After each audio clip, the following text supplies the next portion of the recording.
So today is Monday, April 24th, and as you can see, I'm walking down the sidewalk, and the town is Harper's Ferry. We took a zero yesterday.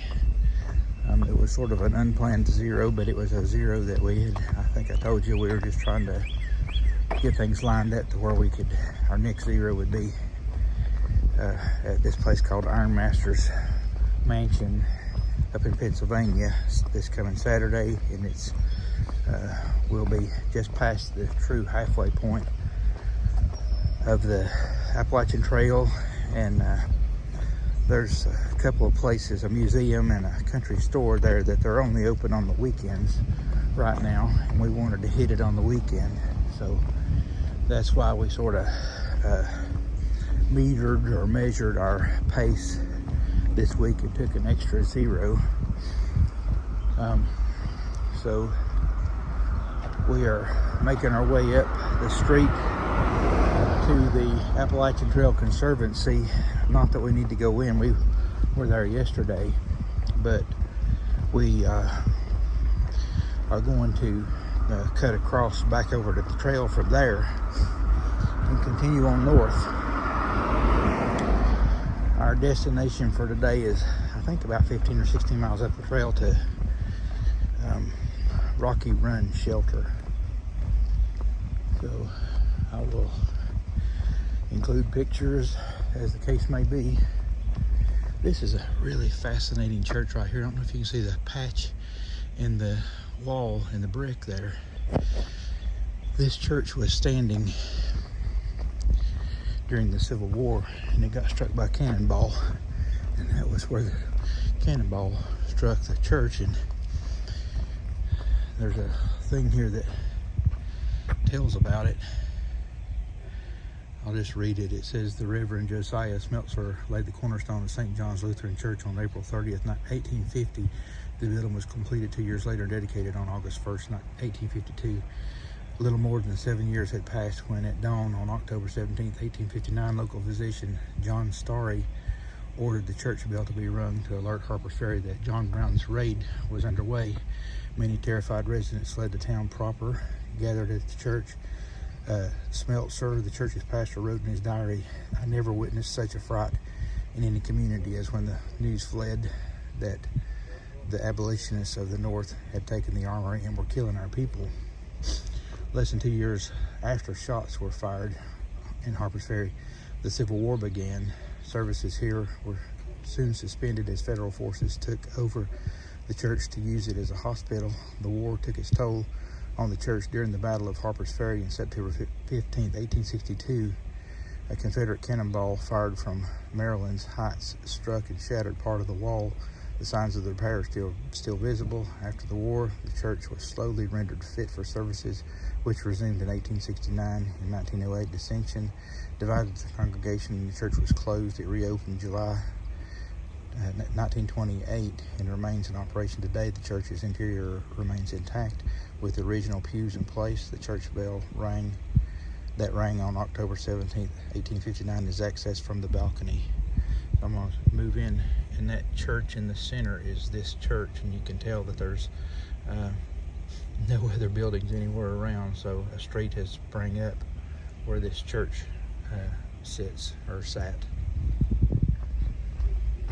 As I'm continuing on up the street here, there's a little bakery here on the left we ate at yesterday. We had a cinnamon roll that was really good.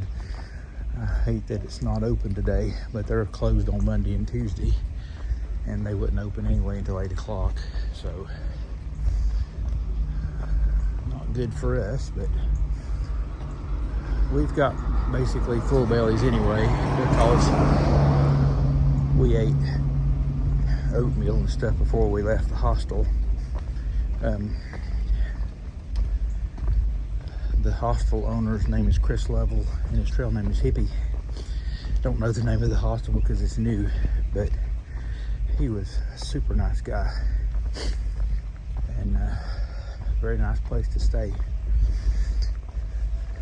I didn't tell you about, I don't think I told you about some friends we met at Bear's Den a couple of evenings ago. They, Steve and Rochelle Cox, they're from New Hampshire, and they're down here section hiking, and we met them, and then they came back up and saw us last night here at the hostel. We sat and visited for quite a while, and Prepper and I are gonna get back up with them when we get up to New Hampshire.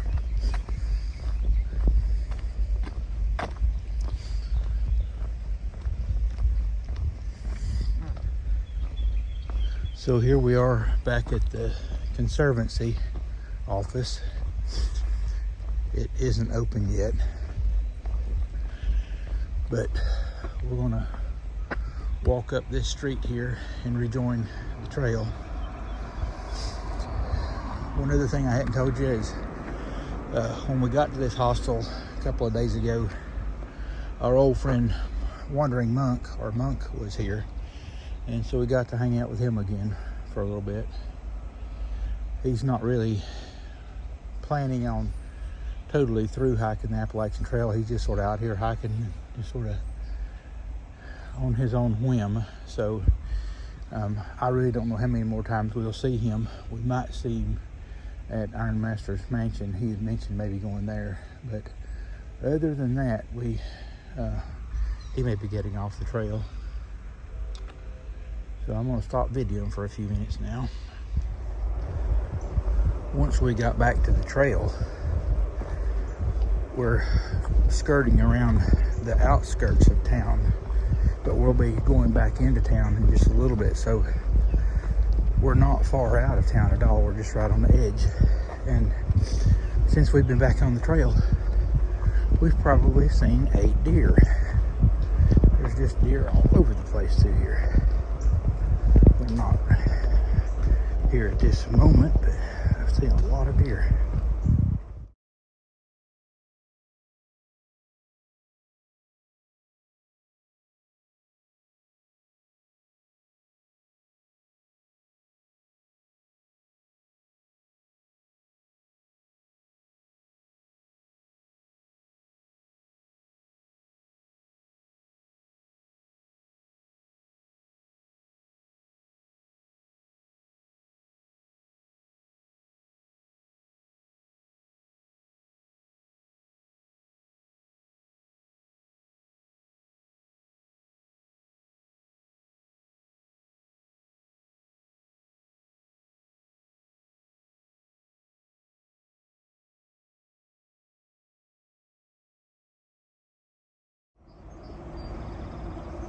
This is the convergence of the Shenandoah River, and you can see it coming out up from the right, and down underneath me is the Potomac River.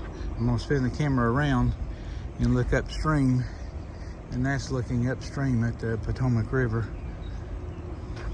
So we're crossing a bridge right now. It's my understanding that the trail runs about 3.5 miles, 3 to 3.5 miles, just like this flat path.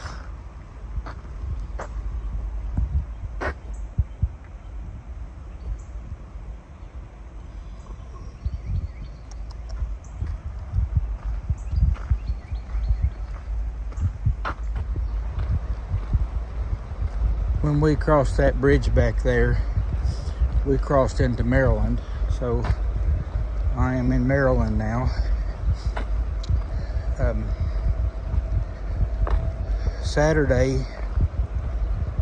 when we crossed from Virginia into West Virginia, and we walked about 4 miles in West Virginia when we got to Harper's Ferry. And of course we didn't walk yesterday, and then so we got up this morning and just walked a little ways in West Virginia and crossed over into Maryland.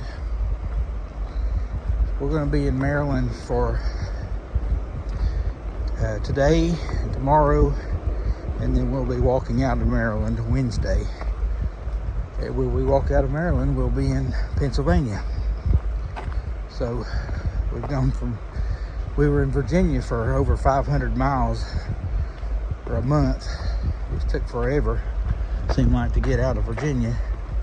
And then we've gone from Virginia to West Virginia to Maryland, and pretty soon we're going to be in Pennsylvania. It's, I'm not going to deny it. It's a little strange for me. I know I'm getting further and further away from home, and further away from the southern states. But I'm optimistic about visiting these northern states and seeing the views. And I'm a little bit, when we get to Pennsylvania, northern Pennsylvania, it's supposed to be rocky, but we have already been over so many rocks in Virginia. If it's worse than Virginia, it's going to be hard. We shall see, though.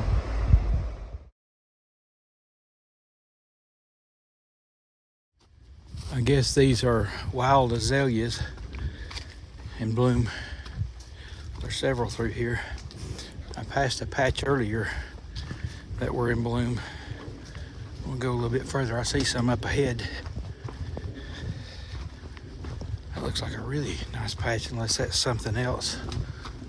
That may be, I don't know what that is over there. Could be a cherry tree.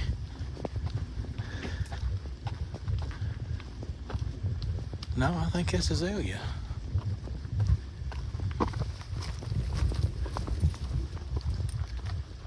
Yep, wow, that's a really bloomed up